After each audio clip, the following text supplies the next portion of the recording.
হরে কৃষ্ণ। দর্শক বন্ধুরা, তোমরা সবাই কেমন আছো? আই হোপ তোমরা সবাই ভালো আছো, সুস্থ আছো। তোমাদের সকলের সুস্থতা কামনা করে আমি আজকে নতুন আরেকটি ব্লগ স্টার্ট করছি। আমরা সকলেই ভালো আছি, তোমাদের আশীর্বাদে, ভগবানের আশীর্বাদে সব কিছু ঠিকঠাকই যাচ্ছে। এখানে তোমরা দেখতে পাচ্ছ দীপক বসে রয়েছে, বসে কিছু একটা করছে। তো দীপক কী করছে সেটাই তোমাদের সাথে শেয়ার করতে চলেছি আজকে। ও কী পাগলামি শুরু করেছে সকাল থেকে আমি নিজেও জানি না। আজকে তো ছুটিতে রয়েছে, মানে বাড়িতে রয়েছে, আজকে আর বাজার নিয়ে বেরোয়নি। দোকানের কিছু মালপত্র নিয়ে আসবে। সকাল সকাল দেখলাম 1 বস্তা সিমেন্ট, 2 বস্তা বালি আনলো, নিয়ে এসে এখানে একটা বাথরুম ছিল। বাথরুম বলতে আমি এখানে বাসন মাজা এবং জামাকাপড় ধোয়াটাই করি। তো এটা খুব বাজেভাবে ভেঙে গিয়েছিল, যে কারণে আমার হাতে লাগতো। তো ভাঙা জায়গায় তো জামা কাপড় ধোয়া যায় না, বাসন মাজা তো ঠিক আছে, যেমন তেমন হয়ে যায়। তো সেই জন্যই ও কী সব করছে ভগবান জানে আর ওই জানে। তো কী করছে সেটা তোমাদের সাথে শেয়ার করছি, তোমরা দেখতে থাকো। কেউ যদি বুঝে থাকো তাহলে কমেন্ট করে জানাও। পুরনো যে বাথরুমটা আমি ইউজ করতাম, মানে জামাকাপড় ধুতাম এবং বাসন মাজতাম, তো সেই বাথরুমটায় ও ভেঙে পরিষ্কার করে সুন্দর করে ঠিক করে রেখেছিল। মানে ওটা ক্যাজুয়ালি একদমই আমি আরও দুজনা মিলে আমাদের এই দোকানটা বানানোর সময় যতটুকু মশলাপাতি বেঁচে ছিল সেটা দিয়ে বানিয়েছিলাম। তো আমরা তো আর এইসব কাজ জানি না যে পারবো, সেই জন্যই এখন ঠিকঠাক করছিলাম। তো শ্বশুরমশাই বলল যে মৌমি, কাউকে দিয়ে ভালো করে কাজটা করিয়ে নাও, কাজটা করাচ্ছ যেকালে। তো বাবা নিজেই বলল কি করতে হবে না হবে, কারণ আমরা দুজনে খুবই ছোট, তো আমাদের সেরকমভাবে কোনো অভিজ্ঞতা নেই। তো যেমন কথা তেমনই কাজ, বাবা বলল এবং তার সাথে বাবা বলল কি করো, যা খরচাপাতি লাগবে বলো আমাকে, মোটামুটি দেবো। তো ওরা বাবা ছেলে দুজনেই খরচাপাতি দিয়ে এটা করছে।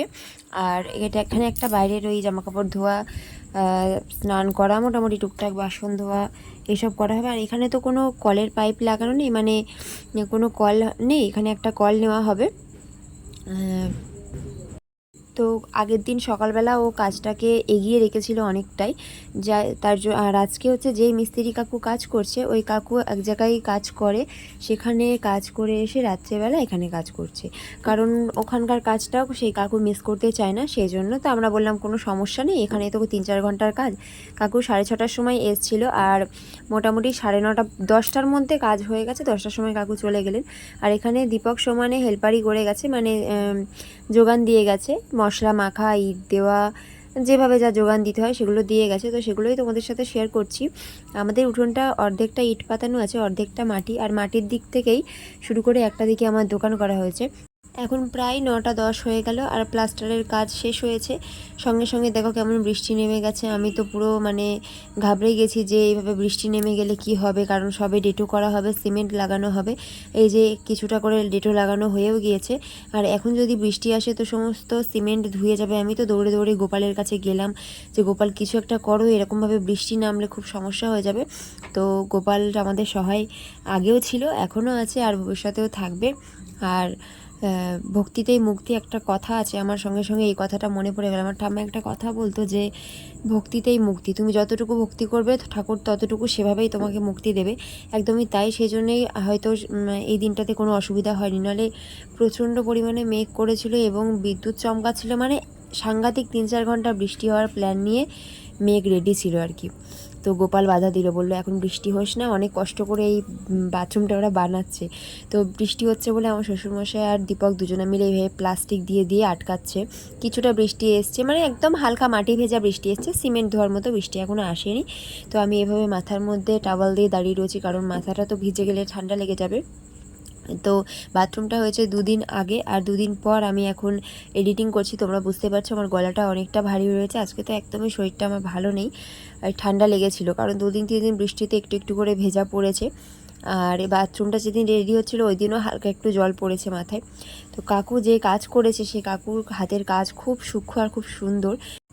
যেই মানুষের যেই কাজটা ভালো সেটার প্রশংসা না করলে, অথবা সেটা যদি একবারও ভালোকে ভালো না বলা হয়, তাহলে বেইমানি করা হয়। কাকুর সামনেই আমি কাকুকে যখন পেমেন্ট করছিলাম তখন বলেছি যে কাকু তোমার কাজ কিন্তু খুব পছন্দ হয়েছে আমাদের, খুব সুন্দর কাজ, এইটুকু জায়গার মধ্যে কত সুন্দর করে খুব কম সময়ের মধ্যে কাজটা শেষ করে দিয়েছে, সেটা খুব বেশি ভালো লাগছে। আর পুরো লুকটা তোমাদের সাথে শেয়ার করব না আজকে আর এই ভিডিওতে, কারণ ভিডিওটা অনেকটাই বড় হয়ে যাচ্ছে। তো পুরো ভিডিওটা কেমন লাগলো অবশ্যই কমেন্ট করো। আর এই ভিডিওটা যারা দেখছো তাদের মধ্যে অনেক বড় গুরুজন আছো এবং অনেক ছোট ভাই বোনরাও রয়েছে, সকলকে আমার প্রণাম আর অনেক ভালোবাসা।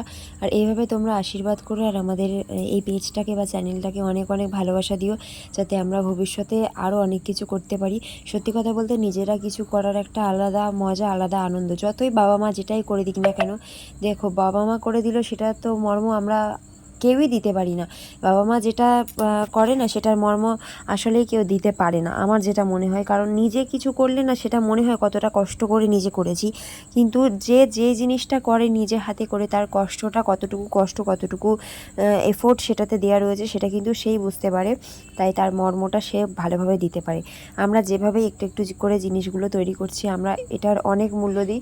আর আমরা প্রত্যেকটা জিনিসেরই অনেকই গুরুত্ব দিই বা অনেক ভালোবাসা, অনেক মূল্যই দিই বলতে পারো।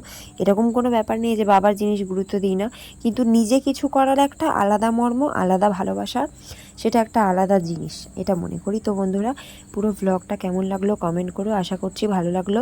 যেহেতু অনেক লোকজন চিল্লামিল্লি করছিল, কথা বলছিল, গেট খোলা ছিল, সেই জন্য সবাই আসছিল, সেই জন্যই আমি এটাকে ভয়েস ওভার দিলাম।